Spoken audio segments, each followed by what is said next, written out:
7:14 en el territorio continental ecuatoriano, buscando la verdad y abogando por la unidad nacional en pro de la paz y la seguridad en el Ecuador. Queremos dar la bienvenida a los siguientes invitados de la revista de Opinión Democracia: el economista Vicente Albornoz, decano de la Facultad de Economía y Administración de la UDLA. También está invitado el doctor Napoleón Santamaría, experto tributario. Quiero empezar este diálogo con un tema de coyuntura, luego hablar sobre la situación tributaria y económica del país. Se prepara el encuentro de tributación más importante del año, como se ha calificado, el Quito Tax Convention. Es bueno conocer qué es lo que se va a desarrollar en esta capital. El economista Vicente Albornoz, muy buen día. Muy buenos días, Miguel, qué gusto estar con usted y con toda su audiencia. Sí, el Quito Tax Convention va a ser mañana durante todo el día, va a ser una reunión con expertos en diferentes temas tributarios, con un gran énfasis en, yo diría, tributación para el Ecuador en un mundo global. Un énfasis en no solamente ver lo específico y lo local, se lo va a hacer, por cierto, sino también ver cómo el Ecuador se conecta en temas tributarios en el mundo global, y cómo eso puede afectar la atracción de inversión en general para el país. Entonces, creo que es un tema muy actual, muy importante, que nos obliga a salir un poquito de la visión. Yo a veces la veo como excesivamente local, quizás un poco parroquiana, que podemos tener los ecuatorianos, a tener una visión mucho más amplia. A mí concretamente me han pedido que participe en me han propuesto que participe en este encuentro, pero mi área va a ser la inversión, la situación general de la economía ecuatoriana, la coyuntura económica del país. Yo voy a concentrarme en aquello que es lo que conozco, que es básicamente la coyuntura económica del país, pero va a haber varios ponentes que van a topar temas profundos de tributación, como le digo, con una visión que no solo se enfoca en lo local, sino también en lo global, y cómo la inversión puede ser atraída incluso a través de temas tributarios. Si bien señala el economista Albornoz, no solo lo local, sino lo global, ¿cómo se puede atraer mayor inversión? Bueno, con sistemas tributarios transparentes. Créame que los países que más inversión atraen en este mundo no son los países de menor tasa de tributación, sino los que tienen los sistemas tributarios más transparentes, más fáciles de entender, más fáciles de predecir, donde hay una autoridad que no le va a cambiar las reglas de un día para el otro. Mire, si no, ¿por qué alguien va a invertir en un país como Suiza o un país como Suecia con altísimos niveles de tributación? Lo hacen porque los sistemas lo hacen por mil razones, pero también lo hacen porque los sistemas tributarios son fáciles de entender, fáciles de predecir. No van a salir sorpresas de un día para el otro que le van a dejar al pobre contribuyente sin entender por qué están pasando las cosas. Al contrario, un sistema tributario transparente puede ayudar a la inversión en un país. Bienvenido al doctor Napoleón Santamaría, experto tributario. Este primer comentario de lo que nos señalaba el economista Vicente Albornoz, ¿qué representa este encuentro de tributación en el país que va a desarrollarse desde las próximas horas? Muy buen día, Napoleón. Saludos, estimado Miguel, muy buen día a usted y a todos los amigos que siempre nos acompañan y nos expresan con su honor atención, y desde luego un fuerte abrazo a Vicente. A ver, Miguel, sí, el concepto de traer el Quito Tax Convention es que el Quito Tax se organiza en casi todas las capitales del mundo, en las ciudades importantes, lo hace Miami, lo hace Chicago, Bogotá, etcétera. Y Ecuador no se animaba a hacerlo porque, como bien lo dice Vicente, es una visión desde lo local, pero con ese énfasis de incorporarnos en una tributación global y sobre todo tratando de encender, de incentivar, de motivar tanto al inversionista nacional como al inversionista del exterior a que prenda motores, a que se anime a reinvertir, a que se anime a traer capitales, a que haga nueva empresa, nueva inversión, nueva industria. La ley tiene un conjunto de beneficios. Mire, Miguel, tenemos en los últimos, realmente 3 años, pero con énfasis en los 4 meses, un nuevo régimen de zonas francas. Tenemos ejemplos exitosos como Colombia, y por eso también la presencia de una experta en el Quito Tax Convention de Ivonne Sierra, que es una experta, ha manejado 20 años las zonas francas de Colombia, y que nos va a enseñar, nos va a comentar cómo hacer que el Ecuador finalmente haga que funcione su régimen de zonas francas, cómo atraer capitales, dónde sectorizar, cuándo es bueno bienes, servicios, cómo hacemos que la institución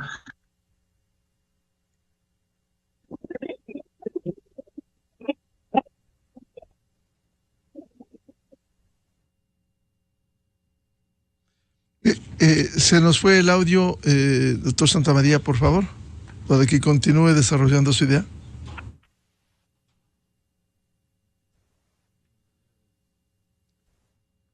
Bien, mientras retomamos con el doctor Napoleón Santamaría, quiero volver con el economista Vicente Albornoz.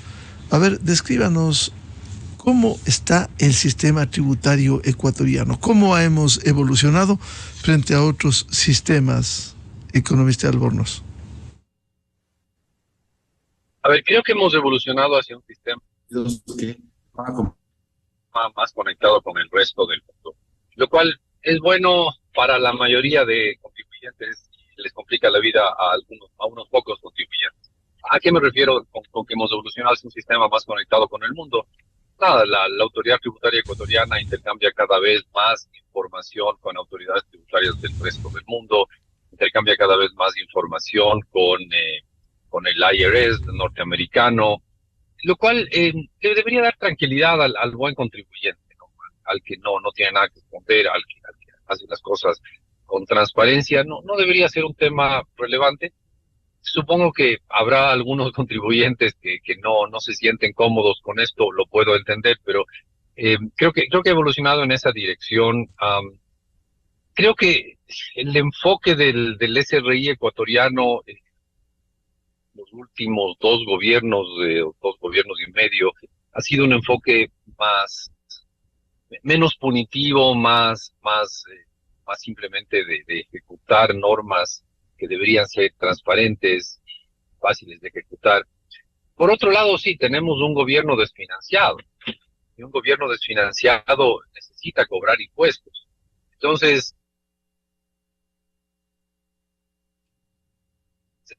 nos hemos movido es parte de una tributación global junto con un gobierno desfinanciado, estructuralmente desfinanciado, que lleva, no me equivoco, son 15 años consecutivos de déficit, y eso condiciona evidentemente la autoridad tributaria.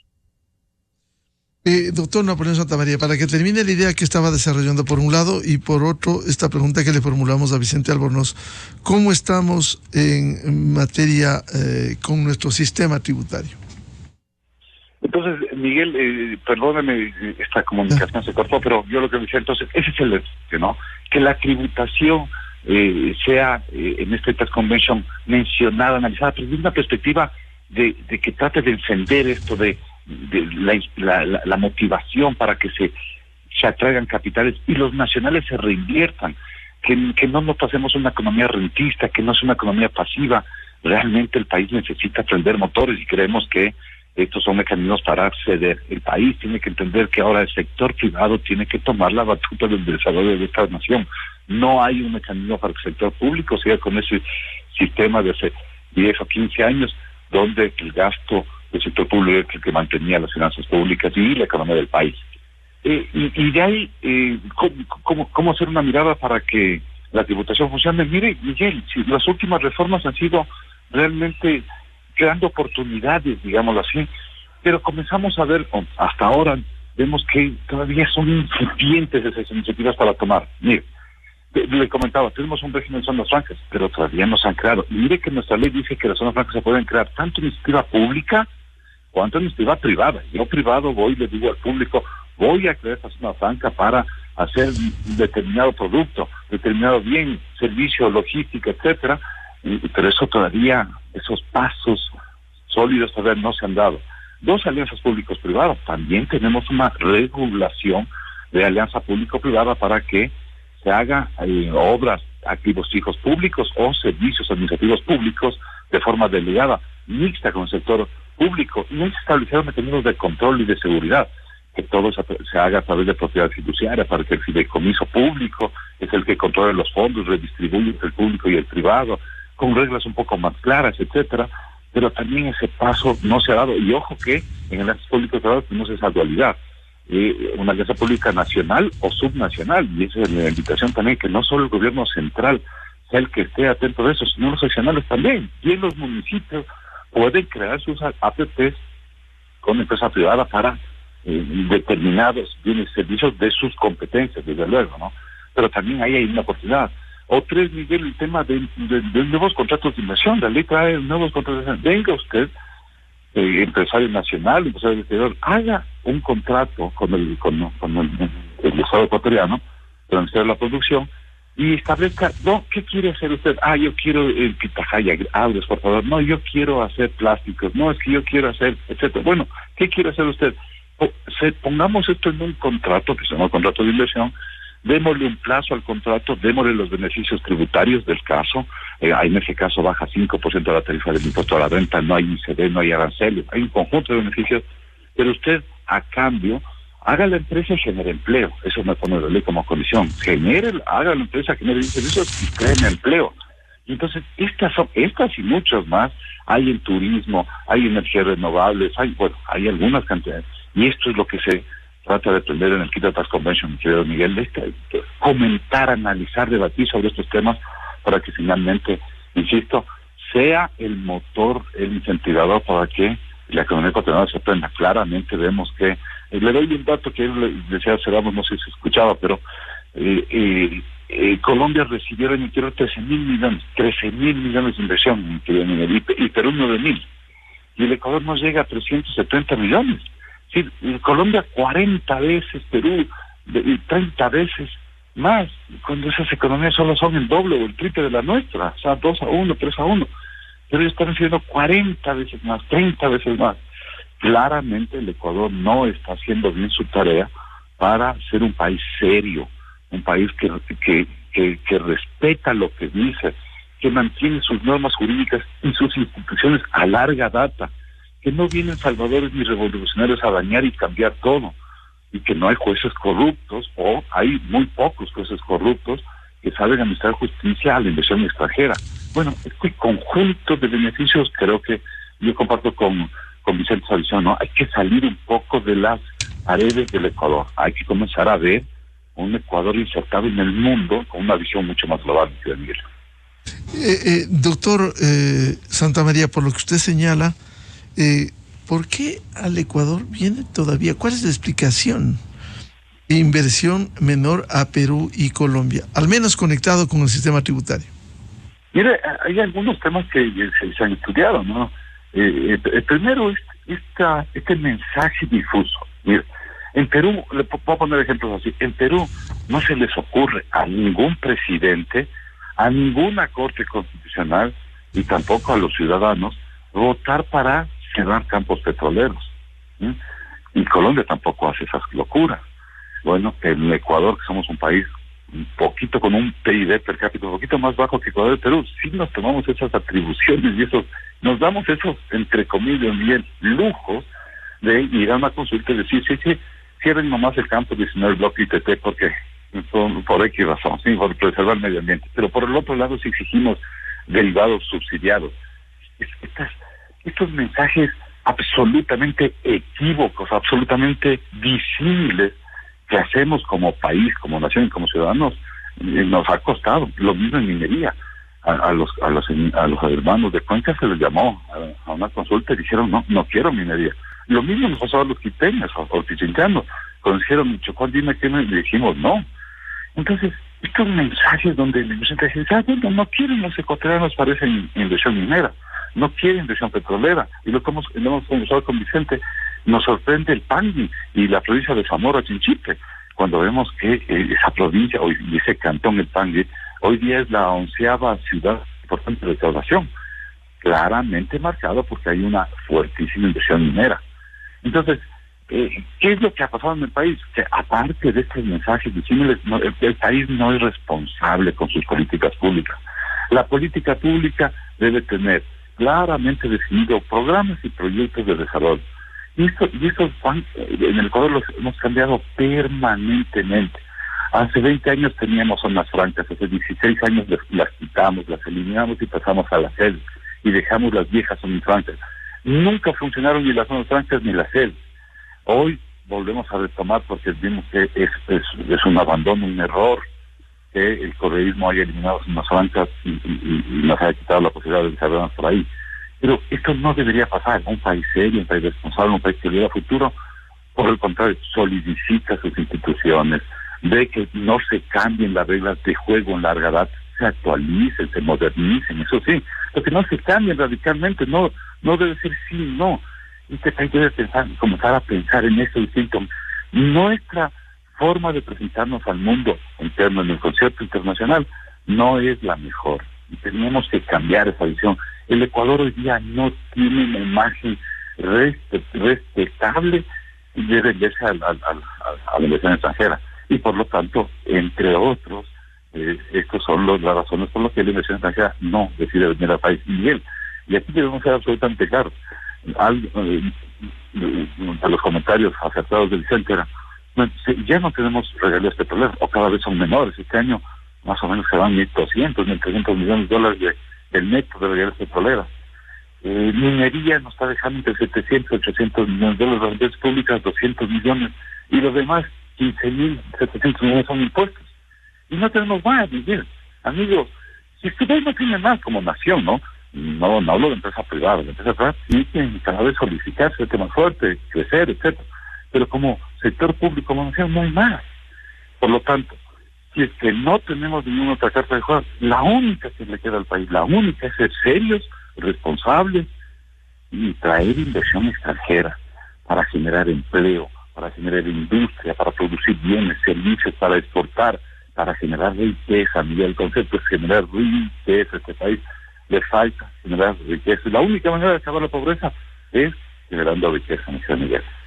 Economista Vicente Albornoz, ¿por qué la inversión? ¿Cuál es la explicación de la inversión reducida al Ecuador frente a países, para no ir más lejos, vecinos como Colombia y Perú? Bueno, creo que hay muchas explicaciones para un tema de estos, hay muchas explicaciones.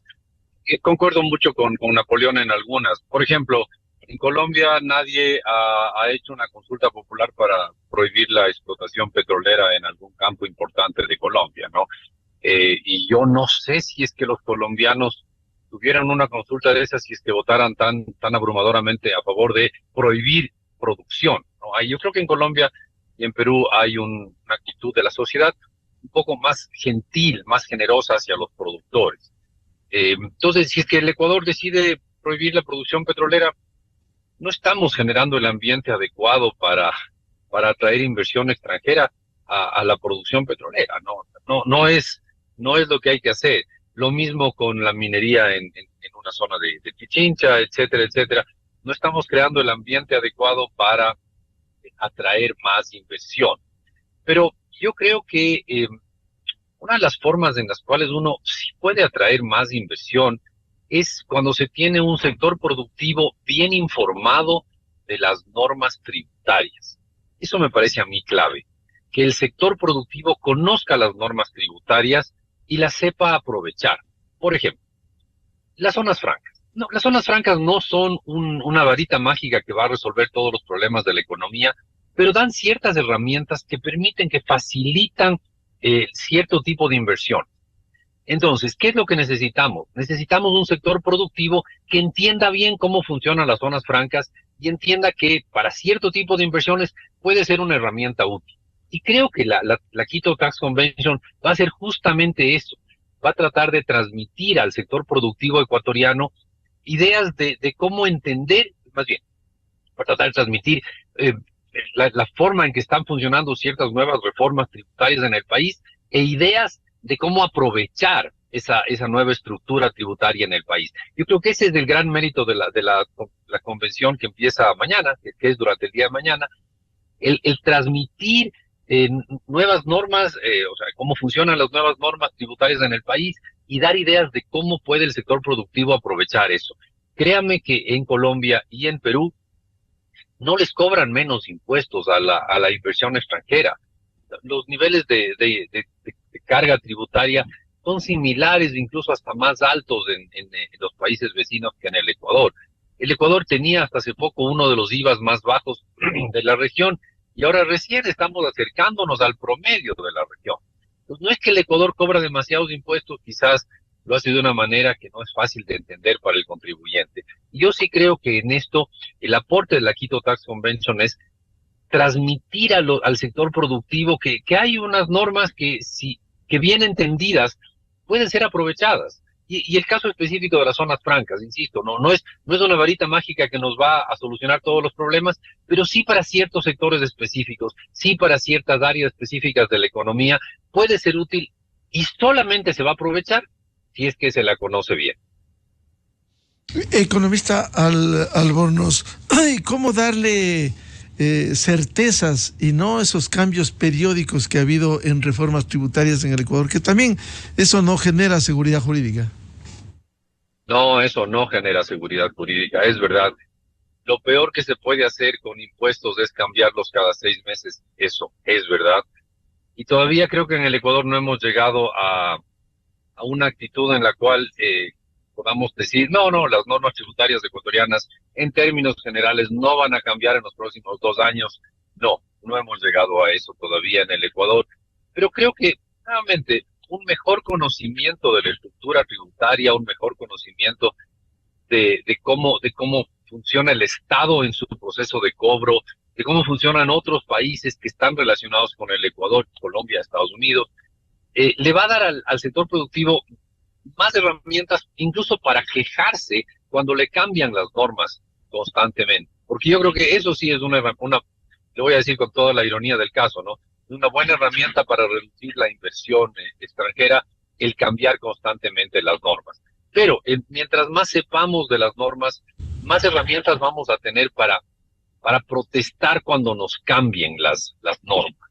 Entonces yo creo que incluso ahí un mejor conocimiento, un conocimiento más profundo del sistema tributario le ayuda al sector productivo a saber qué esperar del Estado, a exigir más del Estado en ese tema.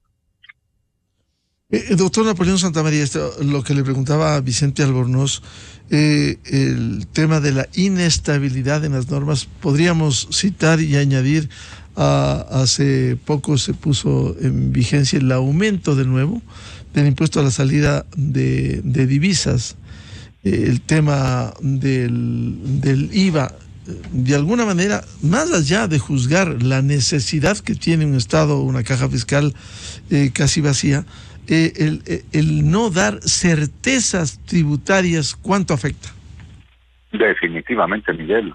El tema de no dar certezas es lo peor, quizá el óbice más grande que tiene el Ecuador para ofrecerse, para venderse, para presentarse en el concierto internacional, es decir, vengan a mi país e inviertan.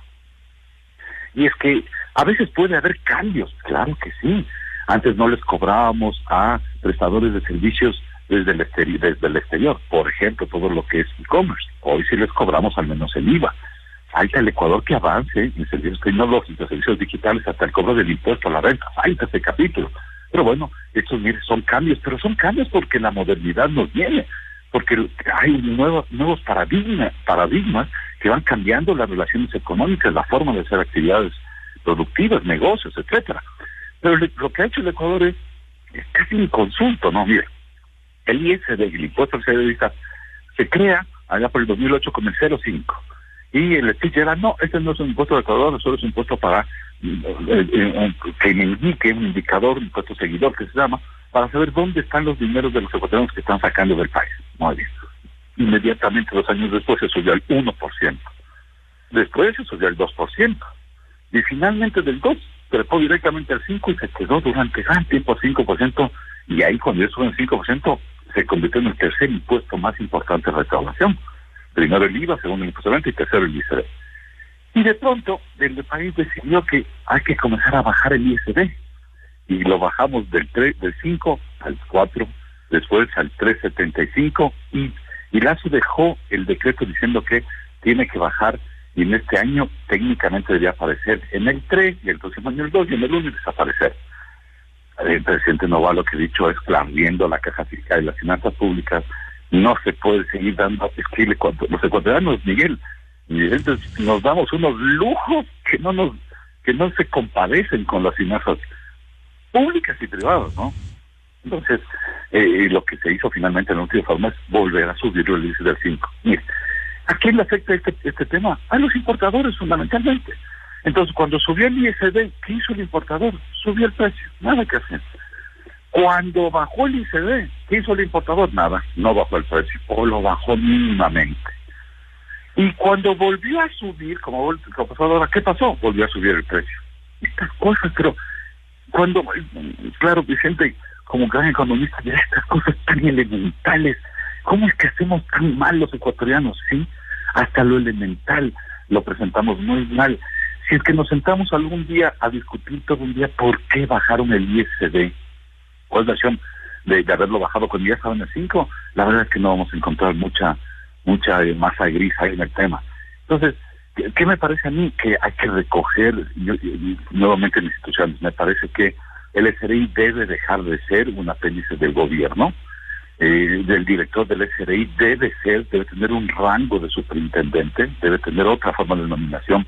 No debe ser dependiente porque es nombrado por el presidente de turno. No, deberíamos darle un rango más fuerte. 1, 2. Tenemos que unificar SRI y aduanas. Nosotros somos el único país de América que tiene partido esto. Y tiene partido esto porque aquí hace décadas atrás había intereses de un sector importador del Guayas que quería controlar las aduanas. Los controló durante 20 años y las destruyó. La aduana hoy día no le produce al país sino $900 millones, menos que cualquier cuarto impuesto. Y 3, darle esa institucionalidad para que ellos manejen lo que se llama política pública. Y antes de que el presidente de la República, que es el que tiene iniciativa para presentar proyectos de ley, piense en algún tema, tiene que pasar por un comité de política pública armado por este gran IRS o gran SRI que deberíamos crear en el país, fortaleciéndolo, institucionalizándolo, dándole este rango de ministerio, para que la política tributaria no sea la dádiva política del momento. Los políticos de turno quieren bajar el impuesto porque eso es popular, eso da votos, y quieren quitar este tema, o quieren bajar las bases imponibles, etc.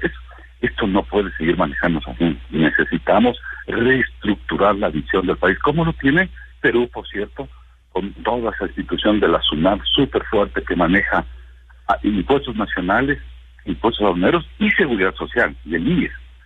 Y lo mismo Colombia con la DIAN, que maneja las tres cosas, impuestos nacionales, impuestos aduaneros y el IES, en una sola institución grande, fuerte, sólida, súper estructurada. En el Ecuador tenemos un SRI, una SENAI y un IES. Creo que si juntáramos, uniéramos todos estos esfuerzos y talentos, tendríamos una mejor institucionalidad. Entonces, he aquí uno de los primeros gran cambios, Miguel, al punto de partida, instituciones fuertes, con políticas claras, a largo plazo, a 20, a 30, a 40 años, y con sostenerlas en el tiempo. Yo comparto con la visión de Vicente. Las zonas francas no son una pandemia ni el milagro, no son ni de nada de eso. Pero sí puede ser una gran oportunidad para que quien quiera hacer un nuevo negocio utilice ese mecanismo para hacerlo de mejor manera, más eficiente y más productivamente. Y si logramos hacer eso como país y replicamos en muchas manos, ojalá y tengamos la fortuna de tener las cifras de Colombia. Más de 400, casi medio millón de personas trabajando directamente en las francas y cerca de 3 millones de personas, 2.200.000, etcétera, de forma indirecta. Una potencia, ¿no? una fortaleza muy grande. Esperemos que en el Ecuador vayamos con estas visiones de crear estas grandes instituciones, hacerlas crecer, hacerlas fuertes, de tal manera que ellas solas se sostengan en el futuro. Esperamos que así funcione, Miguel.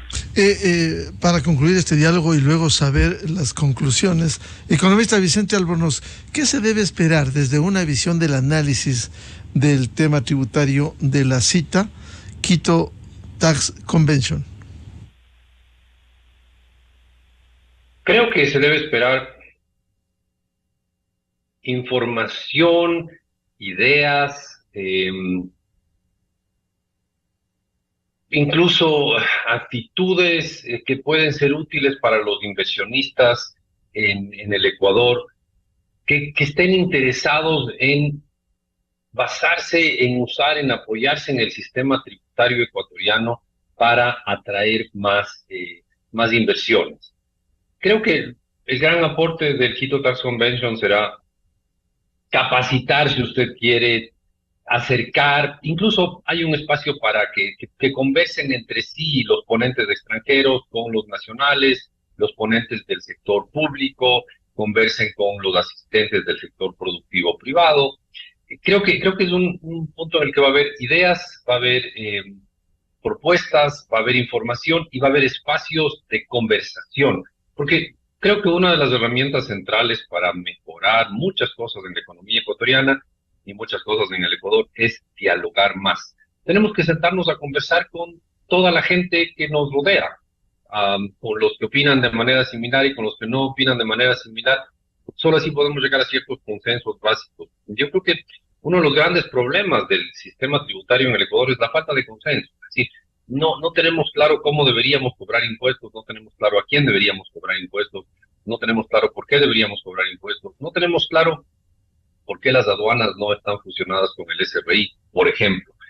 Eso es una de las cosas que uno no entiende por qué, pero eso es una realidad. Así funciona el Ecuador. Tenemos unas aduanas separadas del SRI, cuando lo más lógico sería pensar en que haya una institución que fusione todo lo que es impuestos, ya sea impuesto a los bienes importados, aduanas, y el resto de impuestos en el país. Entonces, ahí nos falta una serie de consensos, y los consensos única y exclusivamente se logran con conversaciones, con diálogos, y eso también va a ser un aporte del Quito Tax Convention.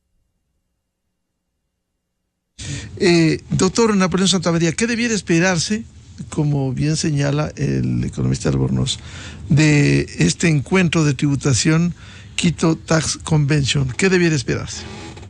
A ver, Miguel, quienes van a participar en este compendio es, como bien lo dice Vicente, son expertos nacionales e internacionales. Es una visión ya poco más afuera. ¿Y por qué esta abogada colombiana, Ivonne Sierra, porque ella es una experta en zonas francas, queremos que nos comparta su experiencia, queremos aprender de las virtudes que hizo Colombia y de los errores para no cometerlos, saber por dónde es el derrotero, cómo pintamos bien. Y yo le tengo mucha fe a que, personalmente, creo que si trabajamos todos en conjunto, públicos, privados, etcétera, y le fortalecemos a las bancas, creo que sí puede ser una herramienta que le ayude al país realmente en gran medida para seguir adelante. Dos, también viene un abogado de Miami que nos va a explicar no solo el tema de vengan a los Estados Unidos y hagan negocios, porque tenemos tal vez, y así ya están yendo algunas compañías ecuatorianas en buena hora. Ojalá muchísimas compañías ecuatorianas ya tuvieran sucursales o filiales en Estados Unidos, abriendo sus locales, vendiendo, generando riquezas, y trayendo los dividendos. Nos convertiremos en un país de lo que se llama de residencia, ya no de fuente, trayendo dividendos del mundo al Ecuador. Es una nueva visión de pensarlo, pero con esa visión de venir a Estados Unidos también hay son oportunidades. El tema de, antes de venir, ¿qué tienen que hacer? ¿Cómo tienen que prepararse para ir?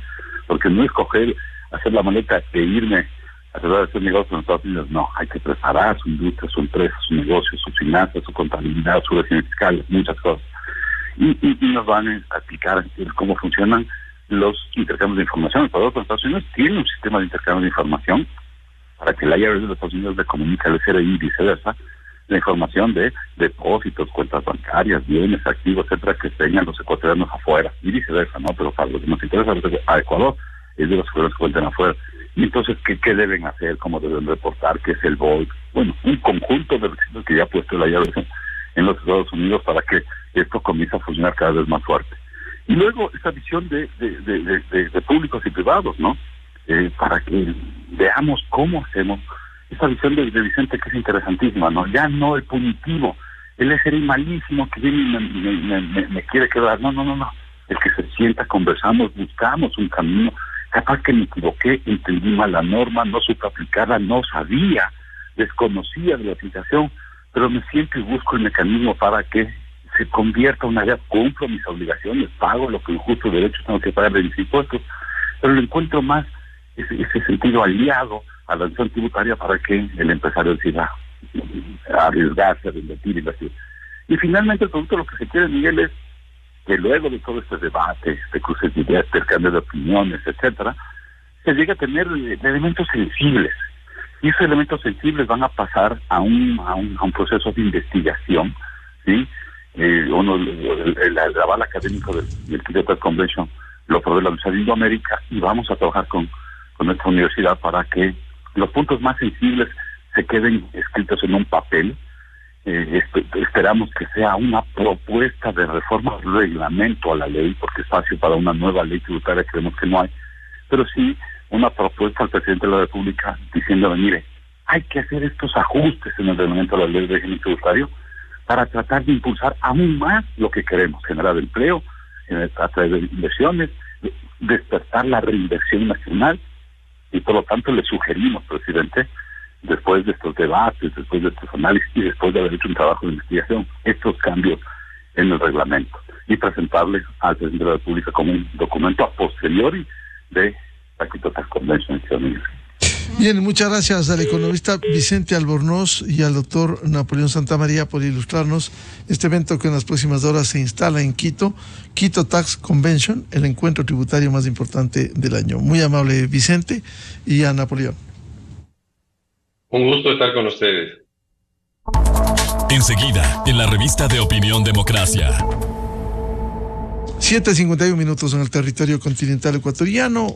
Pausa publicitaria y ya volvemos. Tenemos previsto un diálogo en estudios con el doctor Walter Macías, ex magistrado de la Corte Nacional de Justicia, el doctor Javier Palacios, constitucionalista, y la doctora Mariana Yepes, ex fiscal general. Los testimonios anticipados de Daniel Salcedo y Mayra Salazar en el caso Purga y otros casos que siguen pendientes en la justicia ecuatoriana. Enseguida, en la revista de Opinión Democracia. Inicio de espacio promocional y publicitario. Papá gana kilómetros de beneficios con Jack, porque con la compra de un vehículo nuevo te llevas gratis